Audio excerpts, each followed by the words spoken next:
नमस्कार दोस्तों, मैं शैलेश स्वागत करता हूं आपका आपके अपने यूट्यूब चैनल परीक्षा रेस पर।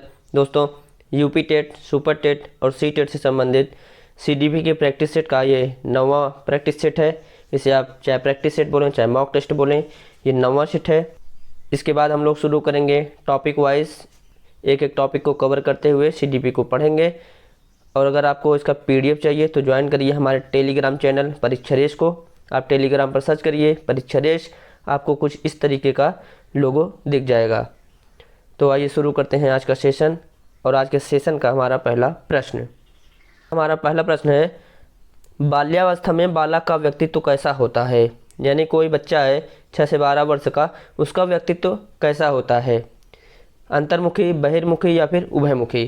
कोई भी बच्चा है 6 से 12 वर्ष का, अगर आप उसको देखेंगे तो आप देखेंगे उसके मन में जो भी बात होती है वो बोल देता है। उसे कोई फ़र्क नहीं पड़ता वो किस स्थान पर है, किसके सामने बोल रहा है, उसके बोलने से क्या होगा, उसे कोई फ़र्क नहीं पड़ता। उसके मन में जो बात आती है वह बोल देता है। तो ऐसा गुण होता है बहिर्मुखी व्यक्तित्व का।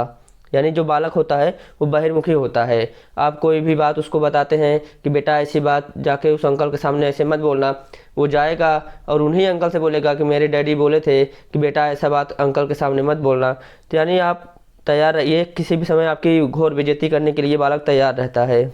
तो ऐसा व्यक्तित्व होता है बहिर्मुखी, यानी जो व्यक्तित्व है बालक का वो बहिर्मुखी होता है। अगला प्रश्न, तुम मुझे एक बालक दे दो, मैं उसे ऐसा बनाऊंगा जैसा तुम चाहते हो। यह कथन किसका है? यह कथन है व्यवहारवाद के जनक जेबी वाटसन का। जेबी वाटसन ने कहा था कि आप मुझे कोई भी बच्चा दे सकते हैं, आप उसे जो कहेंगे मैं वो बना के दिखाऊंगा। चाहे तो आप उसे डॉक्टर बनवा लीजिए, चाहे आप इंजीनियर बनवाइए, चाहे आप चोर बनवाइए, चाहे आप पुलिस बनवाइए, आप जो कहेंगे मैं वह बना दूंगा। यह कथन है जेबी वाटसन का। जेबी वाटसन व्यवहारवाद के जनक है। इन्होंने कहा था कि बालक को जैसे वातावरण में रखा जाएगा वह वैसा ही बनने का प्रयास करता है। अगर आप किसी बच्चे को चोरों के बीच में रख देते हैं तो वो बड़ा होकर चोर बनने का प्रयास करेगा। आप पुलिस के बीच में रखेंगे, उसके परिवार में उसके आसपास पुलिस है तो वो बड़ा ही होकर पुलिस बनना चाहेगा। डॉक्टरों के बीच में है तो वो डॉक्टर बनना चाहेगा। तो ये व्यवहारवाद की वजह से होता है। यह कथन है जेबी वाटसन का। अगला प्रश्न, मनोविज्ञान को दर्शन शास्त्र से अलग करने का श्रेय किसे जाता है। यहाँ दर्शन शास्त्र और मनोविज्ञान को अलग करने का श्रेय जाता है, वो जाता है विलियम जेम्स को। जबकि मनोविज्ञान के घर प्रथम प्रयोगशाला किसने स्थापित की, ये पूछता है विलियम वुंट। विलियम वुंट ने लिजपिंग शहर में मनोविज्ञान की पहली प्रयोगशाला खोली थी। अगला प्रश्न, मनोविज्ञान शब्द का सर्वप्रथम प्रयोग किसके द्वारा किया गया। वो मनोवैज्ञानिक थे रुडोल्फ गोइंकले। रुडोल्फ गोइंकले ने साइकोलॉजिया शब्द का प्रयोग किया था। अगला प्रश्न, शिकागो विश्वविद्यालय में पहली वृहद शिक्षा मनोविज्ञान की प्रयोगशाला किसके द्वारा स्थापित की गई थी। शिकागो विश्वविद्यालय के प्रोफेसर थे जॉन डीवी। जॉन डीवी ने शिकागो विश्वविद्यालय में पहली वृहद मनोविज्ञान की प्रयोगशाला स्थापित की थी। अगला प्रश्न, बालक के भाषा विकास में मुख्य योगदान देने वाली संस्था कौन सी है। मतलब यानी कि इनमें से कौन सी संस्था है जो बालक के भाषा विकास में योगदान देने वाली सबसे प्रमुख संस्था है। क्या वो विद्यालय है, समाज है, परिवार है या फिर पड़ोस है। बालक जन्म लेता है, परिवार के बीच में रहता है, तो सबसे पहले जो बालक का इंटरेक्शन होता है अपने परिवार के सदस्यों से होता है। अपने माता से होता है, पिता से होता है, या फिर बुआ हैं, चाचा हैं, इन सब से उसका इंटरेक्शन होता है। जो भाषा सीखने का जो प्रथम योगदान होता है उसके परिवार के सदस्यों का होता है। यानी कि एक परिवार पहली संस्था होती है जिसका बच्चे के भाषा के विकास में प्रमुख योगदान होता है। अगला प्रश्न, सूर्य बच्चे के साथ चलता है, उसके मुड़ने का अनुकरण करता है, बच्चे की बात सुनता है। यह कथन बालक की किस लक्षण की ओर इंगित करता है। यानी कि बच्चा अगर कोई यह सोचता है कि सूर्य उसके साथ साथ चलता है, जो वह बोलता है वह सूर्य सुनता है, तो ये सब किस वजह से होता है, भाई एक बच्चे के अंदर किस वजह से चीज़ें होती हैं। तो ये होता है सजीव चिंतन। सजीव चिंतन होता है पूर्व संक्रियात्मक अवस्था में, यानी कि 2 से लेकर 7 वर्ष तक का बच्चा जो होता है उसके अंदर सजीवता का गुण पाया जाता है। उसे लगता है कि उसके आसपास जितनी भी चीज़ें हैं सभी के अंदर जीव है। उसके पास गुड़िया है, उसके अंदर जीव है। उसके पास कोई खिलौना है, उसके अंदर जीव है। वो अपने खिलौने से बात करेगा, वो खाना खाएगा तो खिलौनों को भी खिलाने का प्रयास करेगा, वो पानी पिएगा तो सोचेगा मेरा खिलौना भी पानी पिए। तो उसके अंदर ये भावना होती है सजीव चिंतन की। उसे लगता है कि सभी के अंदर जीव होता है। अगला प्रश्न, किसे किशोर मनोविज्ञान के पिता के नाम से जाना जाता है, यानी किशोरावस्था के जन्मदाता किसे कहा जाता है? तो किशोरावस्था के जन्मदाता कहा जाता है स्टैनली हॉल को। स्टैनली हॉल ने कहा था किशोरा बड़े तनाव, दबाव एवं तूफान की अवस्था है। किशोरावस्था जो शब्द है लैटिन भाषा के एडोलसियर से लिया गया है। एडोलसियर से बना है एडोलसेंस, और एडोलसेंस को ही कहा जाता है किशोरावस्था। स्टैनली हॉल ने एक पुस्तक लिखी जिसका नाम था किशोरावस्था यानी कि एडोलसेंस। एडोलसेंस नामक पुस्तक लिखी और इसी में इन्होंने किशोरावस्था के बारे में डिस्क्राइब किया है, इसलिए इन्हें किशोरावस्था मनोविज्ञान के जनक के रूप में भी जाना जाता है। अगला प्रश्न, प्राथमिक आवश्यकताओं को कैसी आवश्यकता कहा जाता है? आवश्यकताएं 5 तरीके की होती हैं। एक दैहिक आवश्यकता, सुरक्षा की आवश्यकता, समाज की आवश्यकता, सम्मान की आवश्यकता, और एक होता है आत्मसिद्धि की आवश्यकता। सबसे पहली जो आवश्यकता होती है किसी भी बच्चे की, वो होती है दैहिक आवश्यकता। उसकी भूख, प्यास, निद्रा, उसका जो सेवा संबंधित उसका जो होता है सभी चीज़ें आवश्यकता होती है उसके शरीर के विकास के लिए, वो होती है दैहिक आवश्यकता।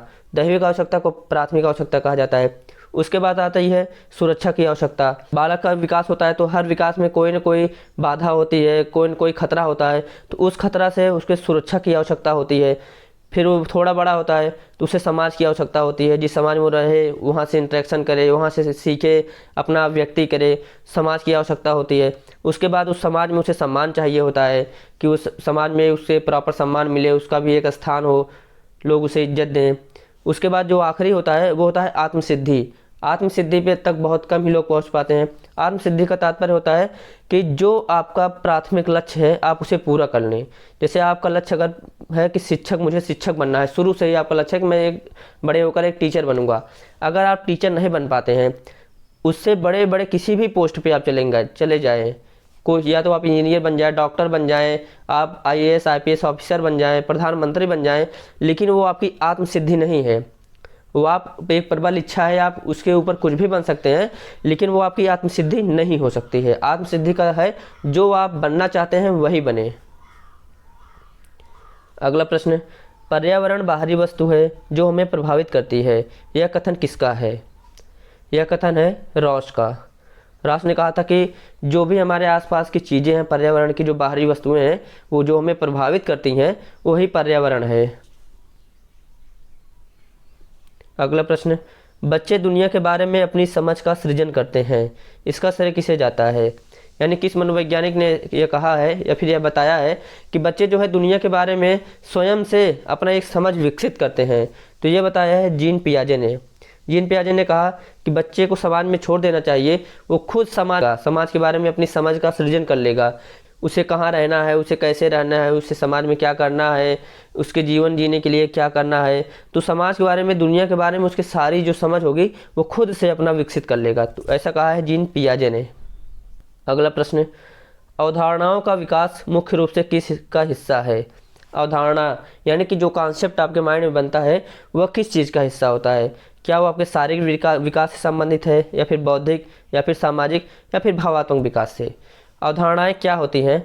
जैसे आपने किसी के बारे में सुना कि वो बहुत ही सज्जन व्यक्ति है, वो समाज में उसकी बहुत इज्जत है, मान सम्मान है, तो आपके मन में अवधारणा बनी कि वह बहुत ही अच्छा व्यक्ति है। लेकिन आपने अगले दिन सुना कि वह व्यक्ति जो है कहीं चोरी या फिर लूट करते हुए पकड़ा गया, तो आपके मन में उसके प्रति तुरंत जो है वो अवधारणा बदल जाएगी।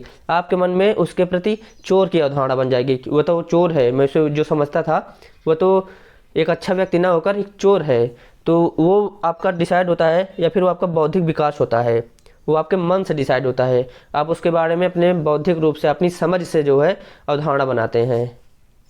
अगला प्रश्न, कक्षा में जो विद्यार्थी प्रश्न पूछते हैं उन्हें क्या कहेंगे? आप कक्षा में पढ़ा रहे हैं तो कई ऐसे विद्यार्थी होते हैं जो प्रश्न पूछते हैं, तो आप उनके लिए क्या करेंगे? आप उनसे बोलेंगे कि चुप रहिए? ऐसा नहीं कहना चाहिए। विद्यार्थी प्रश्न पूछते हैं तो उन्हें प्रोत्साहित करना चाहिए। उनके अंदर जिज्ञासा होती है, उनकी जिज्ञासा को पूरा करना चाहिए, उनकी जिज्ञासा को शांत करना चाहिए। तो इसका उत्तर होगा बी। आप बच्चे को प्रश्न पूछते हैं तो उन्हें प्रोत्साहित करेंगे। अगला प्रश्न, विद्यार्थियों की रुचि बनाए रखने के लिए एक शिक्षक को क्या करना चाहिए? कोई शिक्षक कक्षा में पढ़ा रहा है और विद्यार्थी उसके पढ़ाने में इंटरेस्ट नहीं ले रहे हैं, तो उनके इंटरेस्ट को बनाए रखने के लिए या फिर उनकी रुचि को बनाए रखने के लिए एक शिक्षक को क्या करना चाहिए? क्या उनको मनपसंद कार्य करने के लिए कहेंगे? मनपसंद कार्य करने का तात्पर्य नहीं है कि आप पढ़ाई से उन्हें दूर कर दें या फिर उन्हें पढ़ाना ही बंद कर दें, तो ये ऐसा नहीं हो सकता। उन्हें खेलने के लिए छूट देंगे, खेलने के लिए भी विद्यालय में एक निश्चित समय होता है, तो पढ़ाई के समय पढ़ाई की ही चीज़ होगी। बीच बीच में प्रश्न पूछेंगे, यह सही उत्तर होगा। बीच बीच में प्रश्न पूछने का तात्पर्य है कि बच्चों से ऐसे प्रश्न पूछते रहना चाहिए जिससे उनकी पढ़ाई के प्रति, उस टॉपिक के प्रति जिज्ञासा बनी रहे। तो आप पूछेंगे किसी टॉपिक के बारे में क्या आप जानते हैं, तो बच्चे के अंदर एक जिज्ञासा आएगी कि ऐसी क्या चीज़ है इसमें कि जो हमें जानना चाहिए। इसका उत्तर होगा कि बीच बीच में प्रश्न पूछते रहना चाहिए, इससे बच्चों की रुचि बनी रहती है टॉपिक आपके पढ़ाने में या फिर आपके टॉपिक में। अगला प्रश्न, 20वीं शताब्दी को बालकों की शताब्दी किसने कहा है? इसमें से कौन से मनोवैज्ञानिक हैं जिन्होंने कहा था कि 20वीं शताब्दी जो है बालक की शताब्दी है? तो ऐसा कहा था क्रो एंड क्रो ने, जबकि जेबी वाटसन को 20वीं शताब्दी का सितारा मनोवैज्ञानिक कहा जाता है। अगला प्रश्न, दूध के दांतों की कितनी संख्या होती है? जैसे आप मान लीजिए आपका टीथ है पूरा, आप 20 से देखेंगे तो 16 दांत ऊपर होते हैं, 16 दांत नीचे होते हैं। तो 20 से 5 ऊपर के और 5 नीचे के, 5 इसके लेफ्ट साइड, 5 राइट साइड, मतलब कि 5-5 करके देखेंगे, 5 चौक 20 दांत ऐसे होते हैं जो आपके दूध के दांत होते हैं, जो एक बार टूटकर दोबारा फिर से आ जाते हैं। लेकिन उसके बाद अगर फिर टूट गए तो वो आपकी खिड़की खुली रहेगी, आपको आर्टिफिशियल दांत लगवाना पड़ेगा। तो इसका उत्तर होगा 20 दांत। अगला प्रश्न, तार्किक चिंतन की अवस्था किस काल को कहा जाता है? मतलब कि किस काल में बच्चे किसी भी चीज़ को लेकर तार्किक चिंतन करते हैं, यानी कि उस पर बहस करते हैं, उसके छोटे छोटे बिंदुओं पर जो है चर्चा करने का प्रयास करते हैं। तो ये होती है किशोरावस्था, यानी कि 12 वर्ष से लेकर 18 वर्ष तक की अवस्था होती है किशोरावस्था। इस अवस्था में बच्चे तार्किक चिंतन करते हैं। अगला प्रश्न, शैशवावस्था को सीखने का आदर्श काल कहा है? मतलब किस मनोवैज्ञानिक ने शैशवावस्था को सीखने का आदर्श काल कहा है? कोई भी बच्चा अगर 2 से लेकर 6 वर्ष तक का है, वो उसका सीखने का आदर्श काल है। आप जो उसे जो सिखाएंगे वह बिना किसी सवाल जवाब के उस चीज़ को सीखने के लिए तत्पर रहता है। तो ऐसा कहा है वैलेंटाइन ने। और अगर पूछे कि विकास का जो अनोखा काल होता है बाल्यावस्था। अगला प्रश्न, हेरिडिटी जीनियस पुस्तक के लेखक कौन है? हेरिडिटी जीनियस पुस्तक के लेखक हैं Gregor John Mendel. Gregor John Mendel ने पुस्तक लिखी है हेरिडिटी जीनियस, जिसके लिए इन्हें कहा जाता है फादर ऑफ जेनेटिक्स या फिर आनुवंशिकता के जनक के रूप में जाना जाता है। अगला प्रश्न, शरीर के केंद्रीय भाग से परिधियों या फिर अग्रांगों की ओर का विकास क्या दर्शाता है? जैसे कोई बच्चा है, अगर उसका विकास शरीर के उसके केंद्र से बाहर की ओर हो रहा है तो यह क्या दर्शाता है? तो यह दर्शाता है कि मध्य से बाह्य विकास का सिद्धांत कहता है कि व्यक्ति का जो बच्चे का जो विकास होता है सबसे पहले उसके बीच के अंग का होगा, यानी उसके धड़ का होगा, उसके चेस्ट का होगा, उसके पेट का होगा, उसके मस्तिष्क का होगा, फिर धीरे धीरे बाहर की ओर विकास आता है। अगला प्रश्न, कितने महीने की आयु के बीच अधिकांश बच्चे शब्दों को मिलाकर छोटे छोटे वाक्य बोलना शुरू कर देते हैं? तो इसके बारे में समझिए। कोई अगर 10 माह का बच्चा है तो वो अपना 10 माह के अवस्था में, 10 या 11 माह के अवस्था में अपना पहला एक शब्द बोलेगा। कुछ भी वो बोल सकता है, जैसे ज़्यादातर बोलते हैं मम, मतलब पानी चाहिए तब भी मम बोलेंगे, दूध चाहिए मम बोलेंगे, मम्मी को बुलाना हुआ मम बोलेंगे। हर चीज़ के लिए वो ज़्यादातर ऐसे ही कोई सरल शब्द बोलते हैं मम। उसके बाद जब वो 12 माह तक होता है तो 12 माह में वो पहला सार्थक शब्द बोलता है। उसके बाद जो 18 से लेकर 24 माह तक का बच्चा होगा वो छोटे छोटे शब्दों को मिलाकर एक वाक्य बना लेगा, यानी कि 2-3 शब्दों को मिलाकर एक वाक्य बना लेगा। तो ये उसका उत्तर होगा 18 से 24 माह का बच्चा। अगला प्रश्न, सृजनात्मकता को अवधारणा से संबंधित माना जाता है, यानी कि सृजनात्मकता, क्रिएटिविटी जो होती है उसको किस अवधारणा से संबंधित माना जाता है? सृजनात्मकता में क्या होता है कि किसी भी टॉपिक पर अगर कोई बालक एक से अधिक तरीके की सोच रख सकता है, या फिर कि कोई समस्या है उस पर एक से अधिक तरीके के समाधान के बारे में सोचता है, तो उसे कहते हैं विविध सोच। यानी कि बच्चे के अंदर जब सीखने की जो तरीका होता है वो कई तरीके से किसी समस्या के बारे में सोच सकता है, उसे कहते हैं सृजनात्मक बालक। यानी फिर आप समाज में देखते होंगे कई व्यक्ति ऐसे होंगे कि उनके पास अगर आप कोई भी समस्या लेकर जाएं, वो आप उसका कोई न कोई समाधान ज़रूर बता देते हैं। ऐसा सिर्फ इसलिए होता है कि उनके अंदर सृजनात्मकता होती है, क्रिएटिविटी होती है। वो हर समस्या पर कुछ न कुछ विचार कर लेते हैं या फिर उसके समाधान के लिए कुछ न कुछ नया तरीका ढूंढ लेते हैं। अगला प्रश्न, पुरुष और महिला की भूमिकाओं का निर्धारण समाज करता है, यह कथन क्या बताता है? पुरुष क्या करेगा, महिला क्या करेगी, पुरुष क्या नहीं करेगा, महिला क्या नहीं करेगी, इन सब चीज़ों का निर्धारण जो होता है, लैंगिक रूढ़िवादिता जो होता है, वो समाज द्वारा किया जाता है। एक समाज होता है, वही ये डिसाइड करता है कि पुरुष क्या करेगा और महिला क्या करेगी, पुरुष क्या नहीं करेगा, महिला क्या नहीं करेगी। यह सब एक सामाजिक अवतरण है, यह एक समाज द्वारा निर्धारित होता है। अगला प्रश्न, समावेशी शिक्षा जिसे कहते हैं इंक्लूसिव एजुकेशन के सिद्धांत किस पर आधारित है? यानी समावेशी शिक्षा का जो सिद्धांत है वो किस पर आधारित है?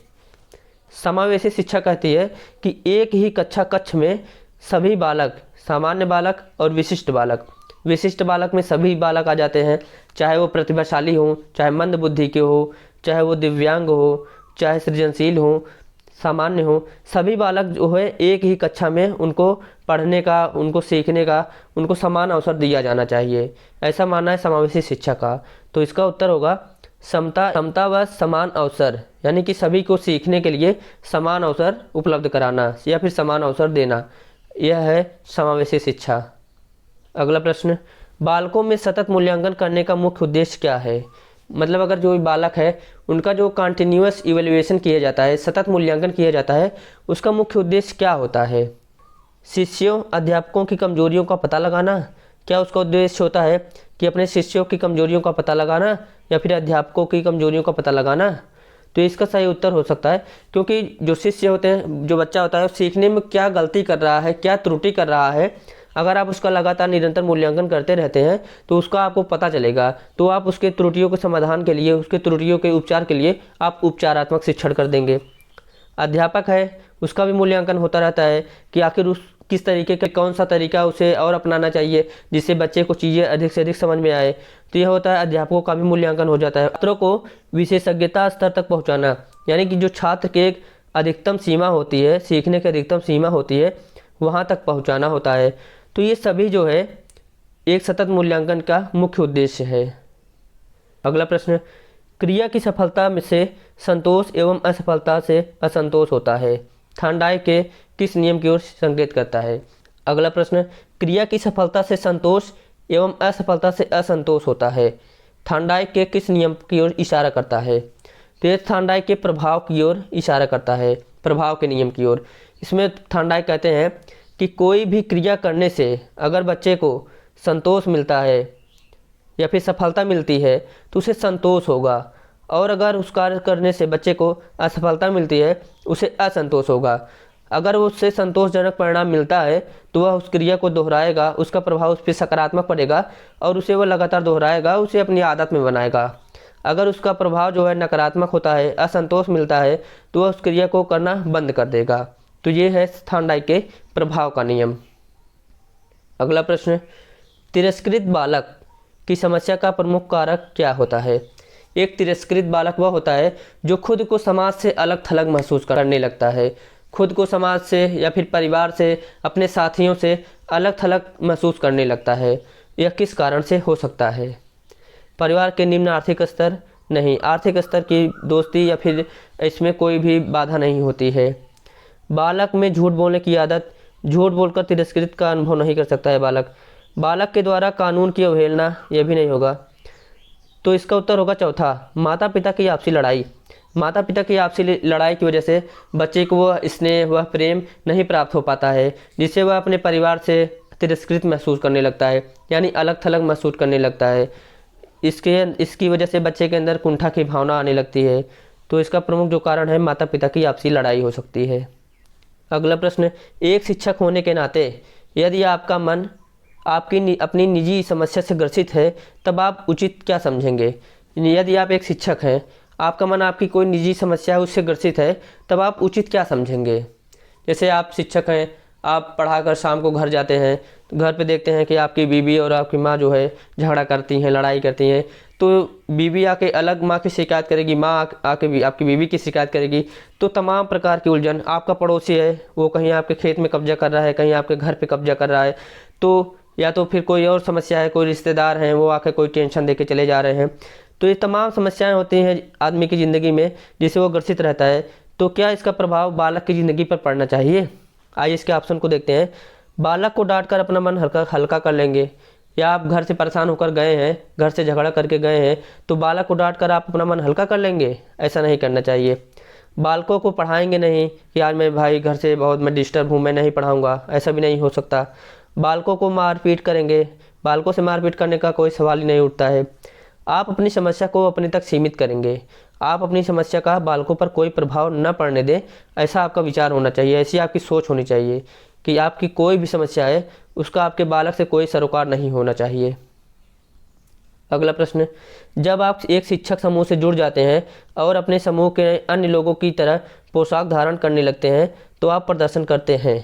जैसे आप कोई शिक्षक हैं, या फिर आप एक डॉक्टर हैं, आप एक वकील हैं, आप एक इंजीनियर हैं, तो आपका जो पेशा होता है, आप उसका जो एक यूनिफॉर्म होता है, उसका जो एक यूनिफॉर्म सिविल होता है, जैसा ड्रेस होता है, आप वही पहनते हैं। आप अपने समूह से जुड़े होने के नाते उसके अनुरूपता के कारण, उसमें अनुरूपता दिखाने के लिए आप वैसा करते हैं कि आप अपने समूह के सदस्यों की तरह दिख सकें, इसके लिए आप वैसा ही पोशाक पहनते हैं। तो यह होता है समूह की अनुरूपता। बाकी समूह के लिए, उसकी पहचान के लिए उसकी आज्ञाकारिता, उसका निर्देशों का पालन, ये सब करना अनिवार्य होता है। लेकिन पोशाक धारण करने का एक ही मतलब होता है कि आप अपने समूह के अनुरूप दिख सकें। छात्र तथा अध्यापकों को कठिन परिश्रम करने के लिए अब प्रेरित करना। बिल्कुल, सतत मूल्यांकन द्वारा पता चलता है कि एक छात्र को और कितना प्रयास करना है, या फिर और एक अध्यापक को बच्चे को और क्या अधिक सिखाना है, किस तरीके से और अधिक सिखाना है, कितना और परिश्रम करना है, यह सतत मूल्यांकन द्वारा निर्धारित हो सकता है। अगला प्रश्न और आज के सेशन का आखिरी प्रश्न होगा, दिव्यांगजन अधिकार अधिनियम किस वर्ष लागू किया गया? यानी कि दिव्यांगजन अधिकार अधिनियम जो है वह किस वर्ष लागू किया गया? तो इसका उत्तर होगा 2016। 2016 के पहले जो दिव्यांगजन है इन्हें कहा जाता था विकलांग, इनके लिए विकलांग शब्द का प्रयोग किया जाता था। तो 2014 में सरकार बनी नरेंद्र मोदी की, इन्होंने 2016 में एक अधिनियम पारित किया। अधिनियम में विकलांग की जगह दिव्यांग शब्द का प्रयोग किया जाने लगा। यानी कि जो दिव्यांग होते हैं उन्हें कोई न कोई अलग एक दिव्यांग प्राप्त होता है। जैसे आप देखेंगे कोई व्यक्ति अगर वो बहरा है या फिर अंधा है तो उसकी अन्य सेंसरी इतनी ज़्यादा तेज़ होती हैं कि छू कर कोई चीज़ पहचान सकता है। एक बार जिसे छू लिया दोबारा उसे छू कर पहचान सकता है, तो उसे कहते हैं, इसीलिए उन्हें दिव्यांग कहा जाने लगा। तो इसका जो इनके जो अधिकार हैं, तमाम अधिकार दिए गए हैं इनको, उसका जो अधिनियम है 2016 में पारित किया गया। तो कैसा लगा आज का सेशन अच्छा लगा हो तो वीडियो को लाइक करिए, चैनल को सब्सक्राइब करिए। अगर आपको PDF चाहिए तो ज्वाइन करिए हमारे टेलीग्राम चैनल को। आप इस पर जाके क्विज भी कर सकते हैं, आपको सामान्य ज्ञान या फिर और विषयों की डेली क्विज उस पर प्राप्त होते हैं, आप उस पर जाकर अपना टेस्ट करते रहिए।